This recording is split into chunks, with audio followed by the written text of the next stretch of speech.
Estamos na Sedacor, uma das mais importantes empresas do setor da cortiça, para introduzir o módulo 81 sobre compósitos celulares.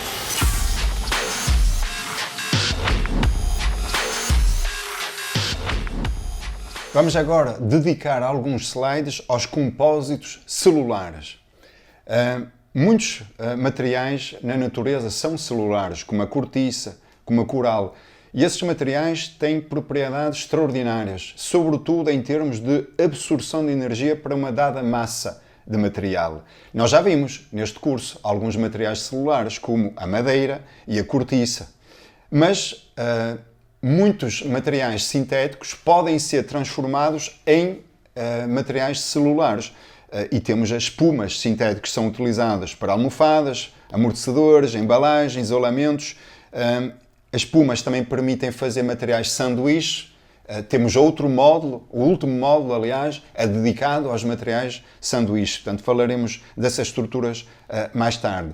É um material que tem muito potencial e muita investigação tem sido feita sobre esse material. Os polímeros, praticamente todos, podem ser facilmente transformados numa espuma. Basta misturar com um agente expansivo, os grânulos do polímero, o agente liberta CO2 e então isso gera bolhas de gás na peça final. Eu tenho aqui alguns exemplos. Tem espumas de poliuretano, podem ser mais ou menos duras. Esta é bastante dura, esta já é mais mole, a outra espuma de poliuretano. Também podem ter espuma de polietileno, okay? Para isolar tubagens. Não tem limite. Qualquer um pode ser transformado em espuma. Também na altura dos polímeros vimos a esferovite, que é outro tipo de espuma, etc. Para além disso, pode expandir num molde fechado e fica a espuma com uma forma muito precisa. Portanto, podem formar formas bastante complexas.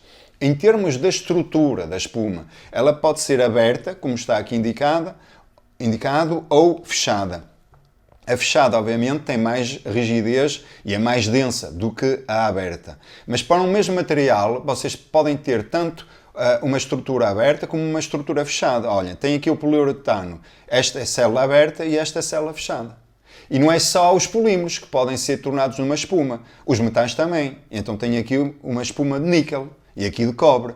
E até os cerâmicos podem. Então tem aqui de zircónia e de vidro também. Portanto, todos os materiais podem ser transformados numa estrutura celular. Uma das propriedades mais importantes dos materiais celulares é a densidade relativa. O que é a densidade relativa? É a relação entre a densidade da espuma e a densidade do solo de que é feita a espuma. Varia entre 0,5 e 0,005. Por exemplo, a cortiça é 0,25. Isto quer dizer que 25%, a densidade da cortiça representa 25% do sólido. O resto o que é? É ar. Atua um bocadinho como a fração volúmica das fibras no caso dos compósitos. Okay? Tem aqui uma imagem obtida em microscopia eletrónica da cortiça, muito bonito. A cortiça é um material mágico, já sabem. Eu já falei disso na parte inicial, ciência dos materiais, quando falei do coeficiente de Poisson, que tem um coeficiente de Poisson de 0. Muito usado, obviamente, para as rolhas, toda a gente sabe isso, diretamente a partir da casca, ou então através de um aglomerado, aproveitando os pós. Isso foi visto na empresa Sedacor, ou vamos ver, na empresa Sedacor.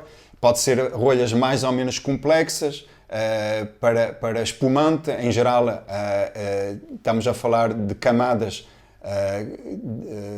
de aglomerado, de cortiça maciça, para ter um melhor comportamento.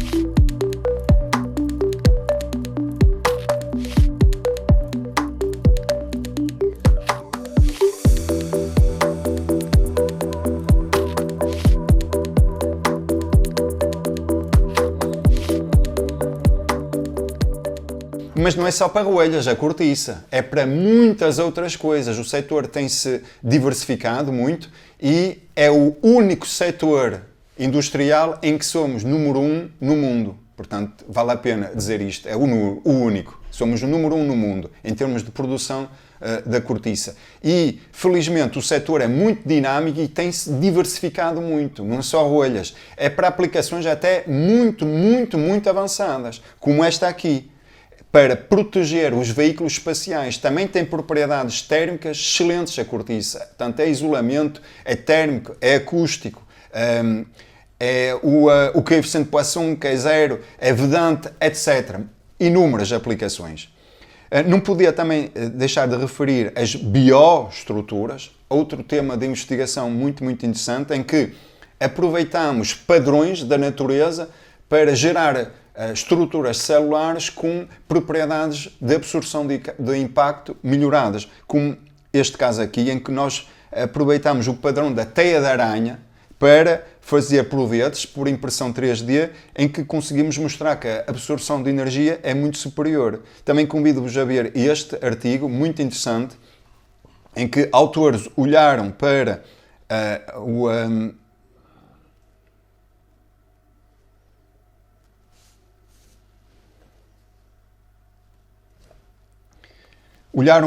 a estrutura de plantas. Reparem nestas coisas bonitas. Estas estruturas aqui, elas são muito inteligentes, as plantas. Elas otimizam a sua estrutura para resistir o melhor possível ao vento, mas ser o mais leve possível. Portanto, estes investigadores olharam para este padrão e reproduziram, estão a ver? Reproduziram a impressão 3D. E foram comparar depois com estruturas não otimizadas e obtiveram resultados espantosos mesmo. Portanto, um tema também muito dinâmico em termos de investigação. Porquê que as estruturas celulares têm tão boas propriedades de absorção de energia? Bom, tem a ver com o seu comportamento à compressão, que é aquilo que justamente está indicado neste gráfico, em que tem tensão de compressão versus deformação de compressão. Imagina que estão a comprimir uma rolha, por exemplo. Okay? É isto que acontece neste gráfico. Tem aqui um platô enorme, muito grande, correspondente ao colapso das células. E isto tudo é energia. Isto tudo é energia. O material está a absorver energia. Eventualmente começa a aumentar a resistência porque colapsam as células e eu agora estou a comprimir o próprio material e aumenta a resistência. Mas isto tudo é energia que o material absorve. Por isso é que é usado em aplicações dessas.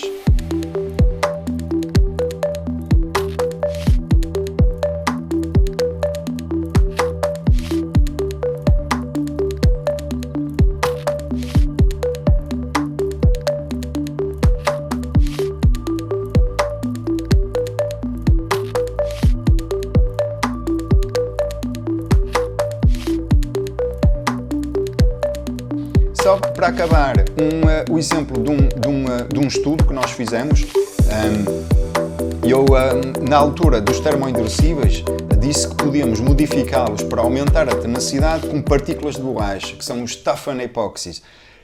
Nós estudamos o mesmo conceito, só que em vez de utilizar partículas de borracha, usamos partículas de cortiça. Okay?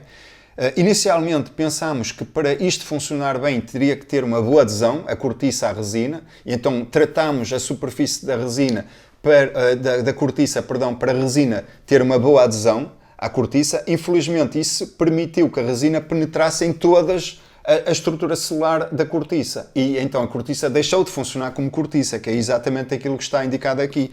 Atuou como um defeito, na verdade, aí a cortiça. Portanto, não se deve tratar a superfície, não se deve ter boa adesão, deve manter a sua estrutura celular e quando assim é, eu consigo aumentar muito a tenacidade do epóxito, um bocadinho como aquilo que acontece com as partículas de borracha.